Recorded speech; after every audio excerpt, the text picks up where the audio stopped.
धुळे महानगरपालिका निवडणुकीदरम्यान पुन्हा एकदा बॅनर फाडण्याचा प्रकार समोर आला आहे। प्रभाग क्रमांक 12 मधील शिवसेना ठाकरे गटाचे उमेदवार संदीप चौधरी यांचे बॅनर अज्ञात व्यक्तींनी फाडल्याने परिसरात संतापाची लाट उसळली आहे। आपल्या प्रचाराचा बॅनर फाडण्यात आलेला आहे, काय नेमकी घटना घडली? हो, आज सकाळी आम्ही प्रचाराला बाहेर पडलो।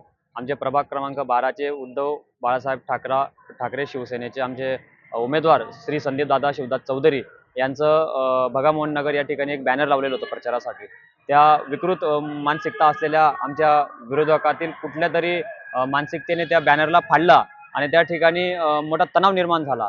आमचे शिवसैनिक मोठे संतापलेले होते, मनात मोठा संताप होता, परंतु प्रभागातील नागरिकांना आम्ही शांततेचं आवाहन केलं आणि वंदनीय शिवसेना प्रमुखांचा विचारांचा वसा आणि वारसा आम्ही या ठिकाणी प्रभाग क्रमांक 12 मध्ये तेवत ठेवतोय।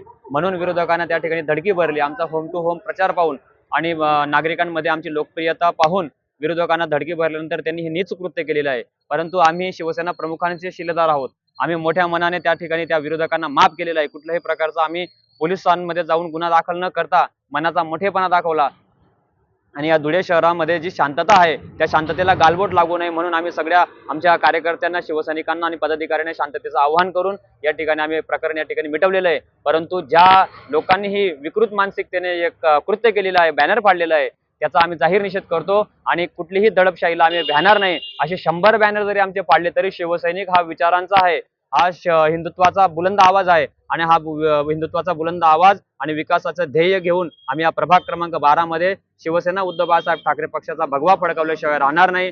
या ठिकाणी आम्ही आवाहन करतो श्री संदीप दादा शिवदास चौधरी यांचं बॅनर फाडणाऱ्या नीच प्रवृत्तीच्या लोकांना की आम्ही तुमच्या अशा कुठल्याही धमकींना भीक घालणार नाही। आम्ही जोमाने ताकदीने लढू। जय Maharashtra. Bureau report, Lokvahini media, Dhule.